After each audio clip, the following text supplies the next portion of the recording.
नमस्कार, मैं हूं अर्चना कौशल और आप देख रहे हैं विकासशील हरियाणा। किसी भी प्रदेश का विकास, वहां मिलने वाले रोजगार, बाहरी इन्वेस्टमेंट के लिए सही माहौल, कृषि और बेहतर प्रशासन पर निर्भर करता है। और ये सब तभी संभव होगा जब प्रदेश का मुखिया पूरे प्रदेश को अपना परिवार मानकर फैसला लेगा। मुख्यमंत्री मनोहर लाल कई बार इस बात का जिक्र कर चुके हैं कि हरियाणा को विकासशील हरियाणा बनाने की दिशा में उनकी ओर से पिछले 8 सालों में कई ऐसे कदम उठाए गए जिसकी बदौलत आज हरियाणा देश के दूसरे राज्यों से कहीं आगे खड़ा है। विभिन्न माध्यमों से युवाओं को रोजगार उपलब्ध करवाए जा रहे हैं, किसानों के हित में कई कदम उठाए गए हैं, तो वहीं प्रदेश का हर नागरिक खुद को सुरक्षित महसूस करे, इसके लिए प्रशासन को सख्त दिशा निर्देश दिए गए हैं। खासकर महिलाओं की सुरक्षा पर सरकार का विशेष जोर है। सरकारी योजनाओं का लाभ हर नागरिक तक पहुंचे, इस दिशा में कई कदम उठाए गए हैं।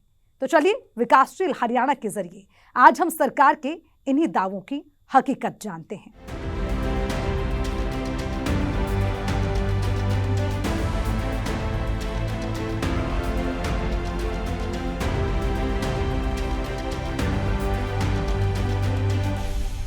मुख्यमंत्री मनोहर लाल हर मंच से ये दावा करते नहीं थकते कि हरियाणा को देश का अग्रणी राज्य बनाने की दिशा में उन्होंने कई सराहनीय कदम उठाए, जिसका आवाम को बिना किसी भेदभाव के लाभ पहुंच रहा है।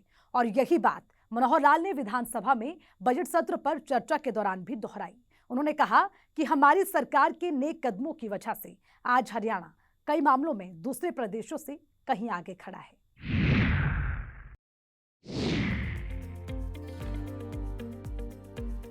मौका था विधानसभा में बजट सत्र के दौरान उठाए गए सवालों पर सरकार के जवाब का, जिसका मुख्यमंत्री मनोहर लाल ने एक एक कर पूरे इत्मीनान और आंकड़ों के साथ जवाब दिया।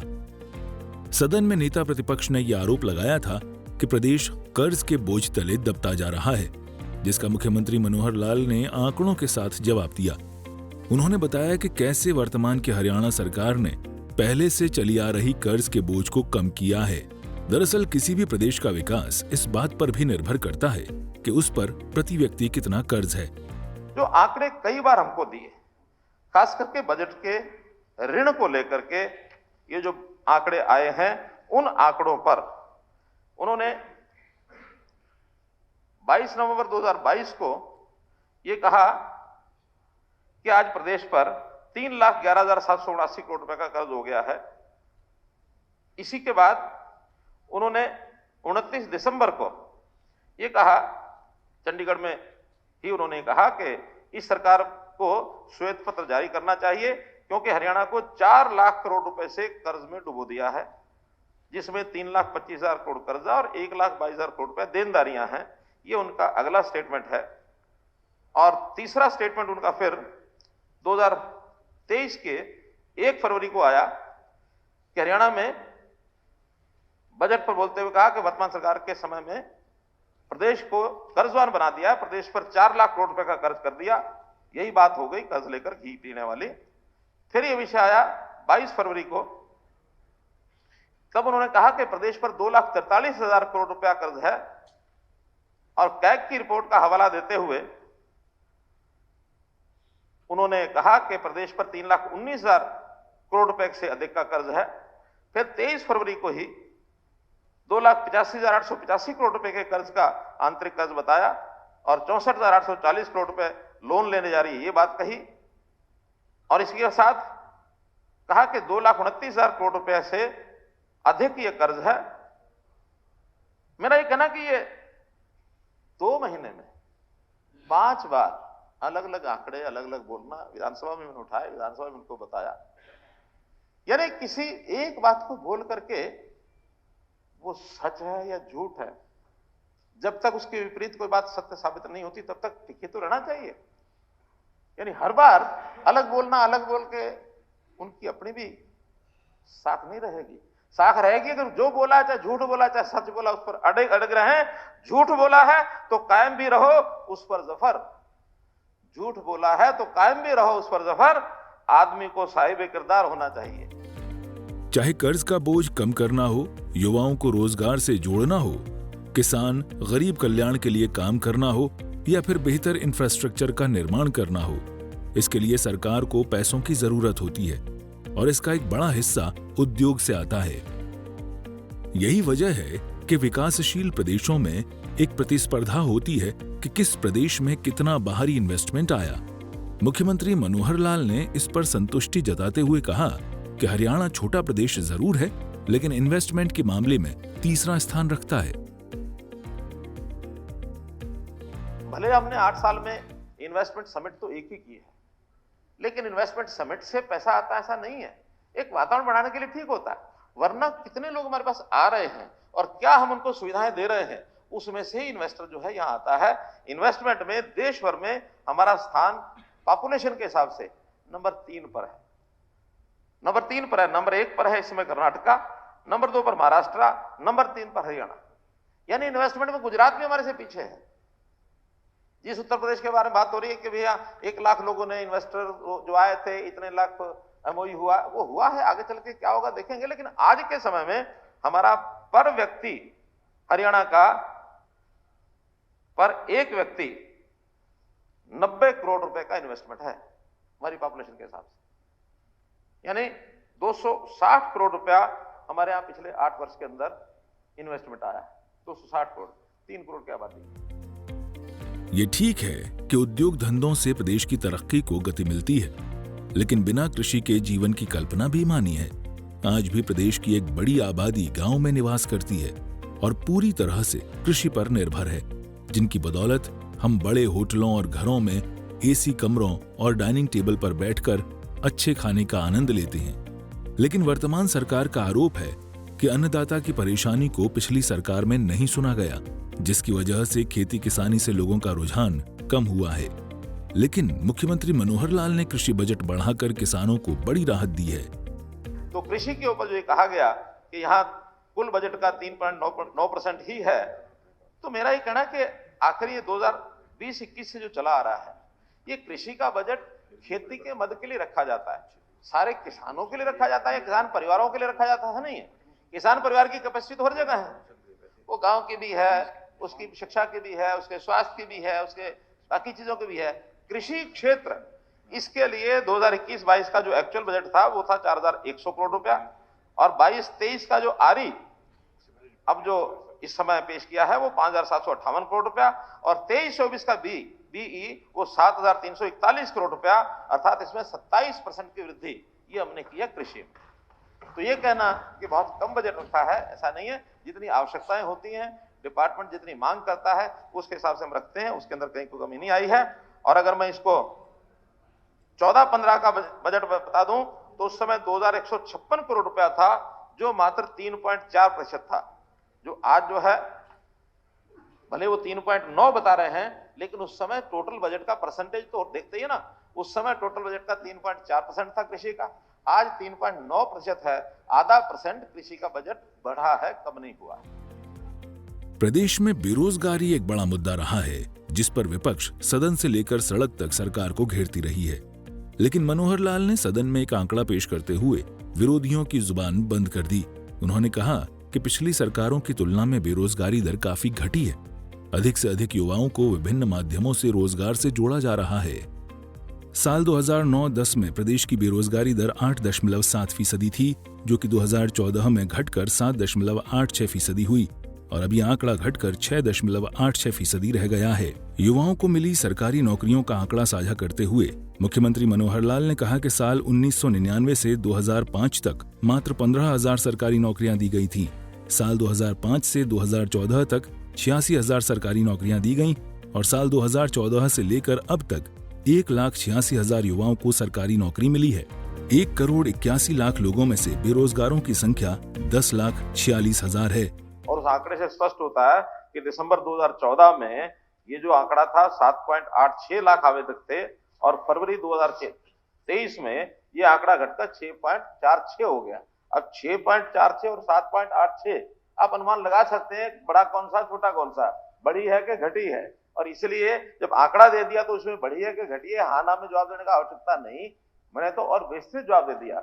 इसी प्रकार अगर मानो इस तुलना को अगर मैं और पीछे चला जाऊं तो 2009 और 10 में यही आंकड़ा, क्योंकि ये आंकड़ा किसी के अपने आप बनाया हुआ नहीं है, बल्कि ये PLFS का आंकड़ा है।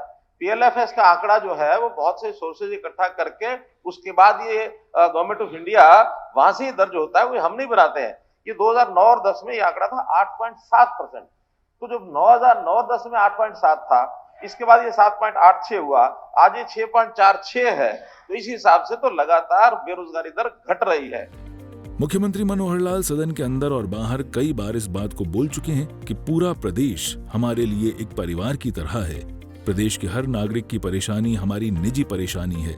पिछले 8 सालों से बिना किसी भेदभाव के हरियाणा तरक्की की राह पर है। ब्यूरो रिपोर्ट, सूर्य समाचार।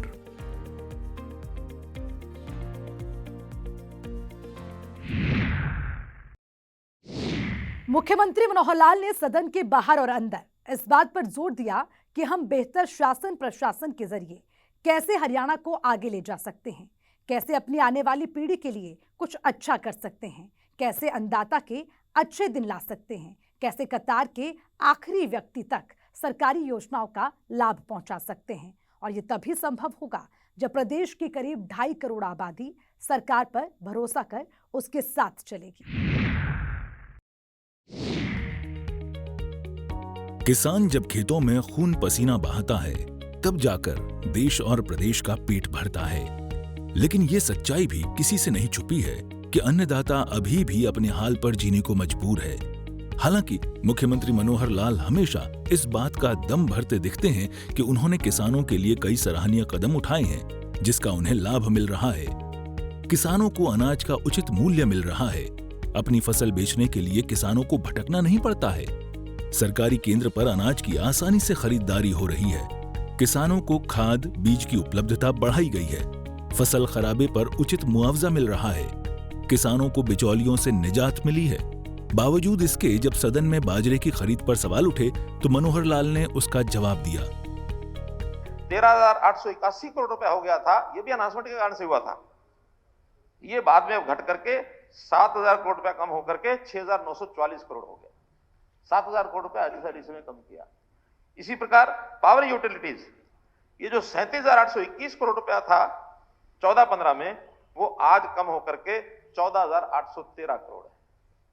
इसमें एक बहुत बड़ी बात यह है कि 25,850 करोड़ रुपया ये हमने उदय स्कीम में ये स्टेट के हेड में लेकर के आए, ताकि अगर वो कहीं उस 37,000 करोड़ अगर चलता रहता और 11% का इंटरेस्ट रहता तो उस दबाव में पावर डिपार्टमेंट इस समय तक शायद 60-70 हजार करोड़ पर आ जाता और पावर यूटिलिटीज का यानी एक खतरा हो गया था कि कल को बंद ना हो जाए। खाली हमारी हालत नहीं, सारे देश में था। ये लगभग 2.5 लाख करोड़ रुपए से ऊपर सब स्टेट्स ने मिलकर उदय योजना में उसको सब्ज्यूम किया और उसके बाद थोड़ा रहा, उस थोड़े को भी वो उतारना शुरू कर रहे हैं।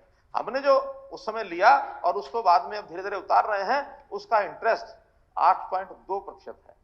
उस समय जो 11 पॉइंट समथिंग था उसमें भी हमने 6,000 करोड़ रुपए बचा लिया कम इंटरेस्ट के कारण से।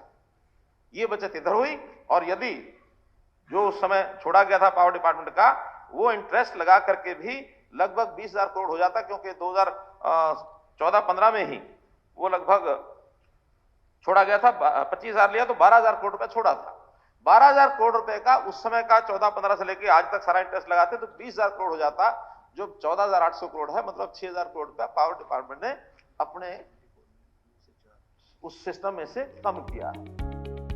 सदन में मनोहर लाल ने एक सवाल के जवाब में कहा कि शहर और गांवों के विकास के लिए सारी शक्तियां वहां की स्थानीय सरकार को सौंप दी गई हैं। अब स्थानीय सरकार प्रदेश की तर्ज पर अपना सालाना बजट बनाकर विकास के काम करवा सकती हैं। मनोहर लाल ने कहा कि विकास के कामों में पैसों की कमी नहीं आने दी जाएगी। अब लोकल सेल्फ गवर्नमेंट्स, इनका एक सिस्टम अलग गवर्नमेंट की तरह, ये हम पिछले साल भर से लगे हुए 2 साल से। Local self government are the separate government from the state government. उनका एक निश्चित राशि होती है जो स्टेट उनको अनुदान देती है। जैसे सेंटर हमको अनुदान देता है, ऐसा हम देते हैं। उसके 3-4 प्रकार हैं। इवन सेंटर का भी अनुदान आता है, अलग अलग स्कीमों का भी आता है, उनकी अपनी इनकम भी होती है।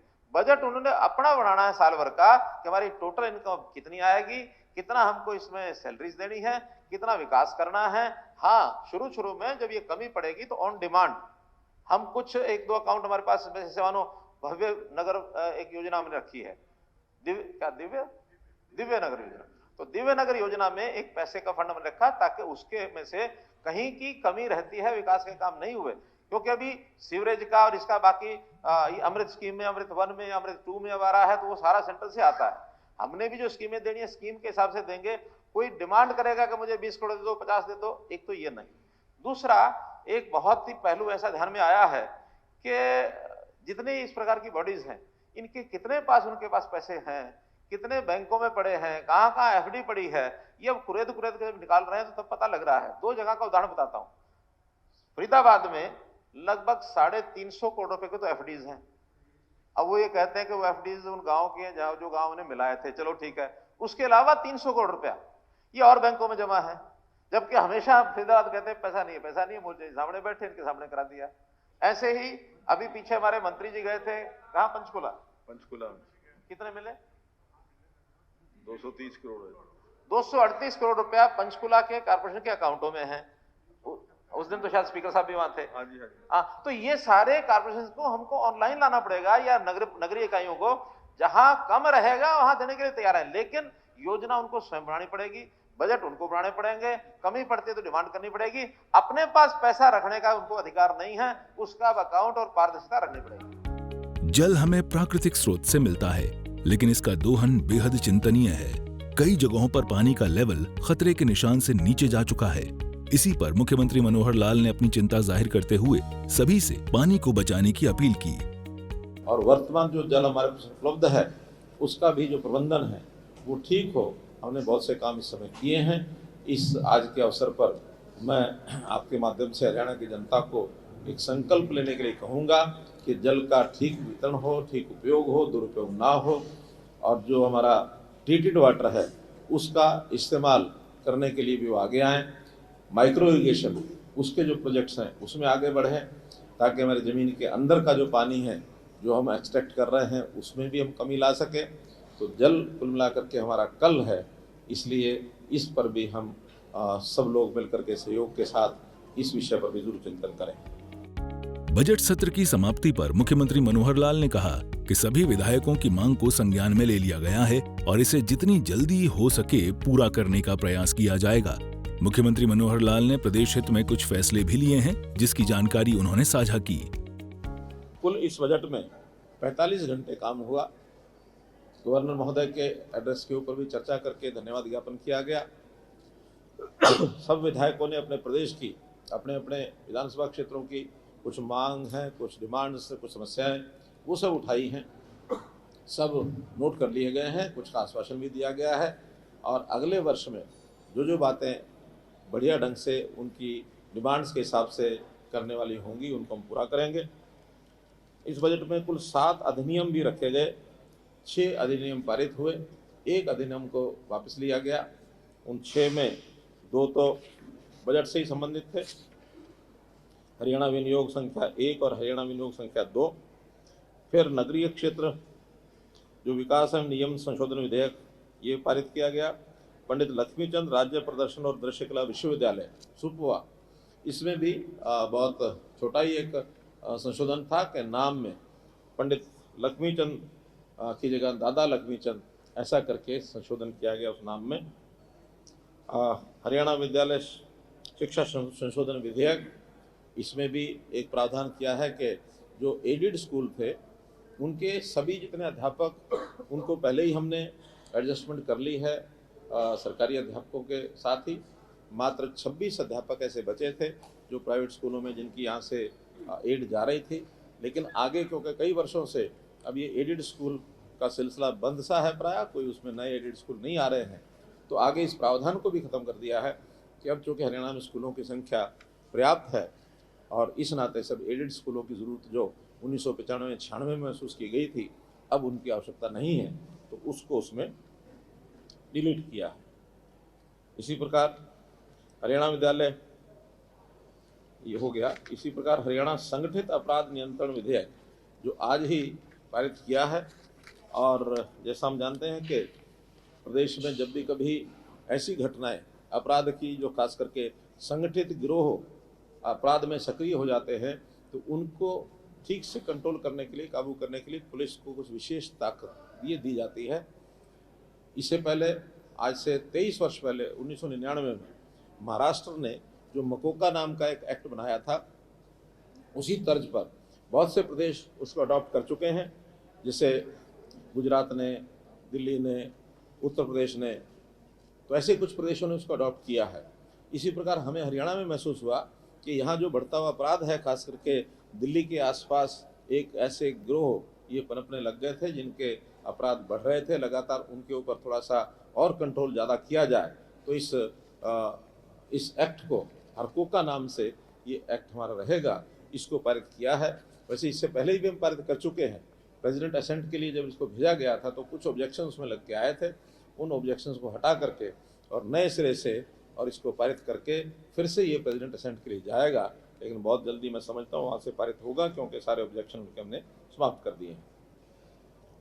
एक एक्ट हरियाणा नगर निगम संशोधन विधेयक 2023, इसमें कुछ शब्दावली में थोड़ा अंतर रह गया था, लेकिन उसको स्पष्ट करने के लिए उसमें समय और चाहिए था, तो उसको भी एक बार विड्रा किया है। अगले सेशन में उसको लेकर के आएंगे। अभी हाल ही में हिमाचल सरकार की ओर से पानी पर सेस लगाया गया है, जिसका मुख्यमंत्री मनोहर लाल ने विरोध जताया।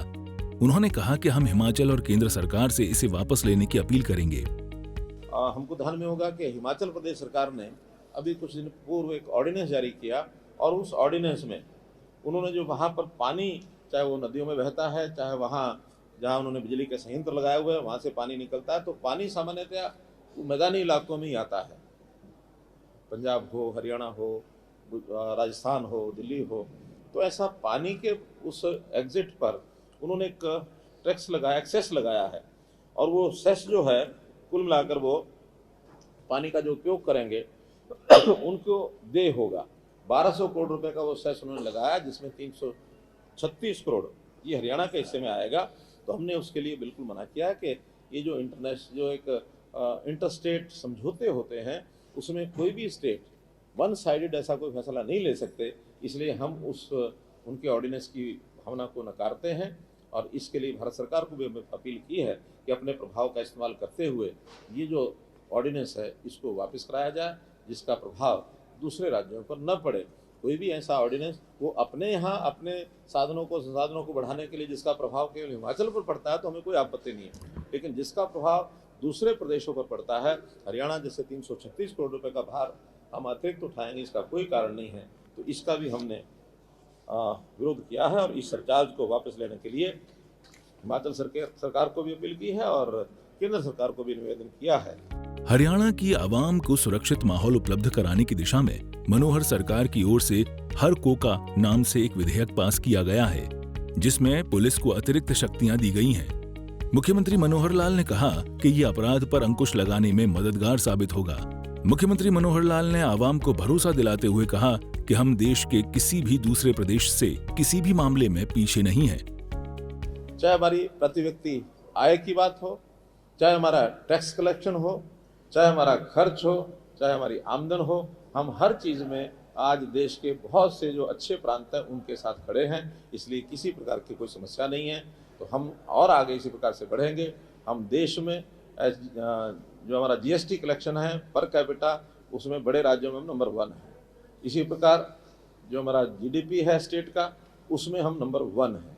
तो ये सारी चीज़ें ये दर्शाती हैं कि हमारे यहाँ, और जहाँ तक कर्ज की बात है, स्टेट डेट की बात है, उसमें भी हम जो विदिन पैरामीटर्स हैं 33% अलाउड है, अभी भी हम 25-26% के अंदर है। हम कहीं भी उसको तोड़ करके आगे नहीं निकले हैं।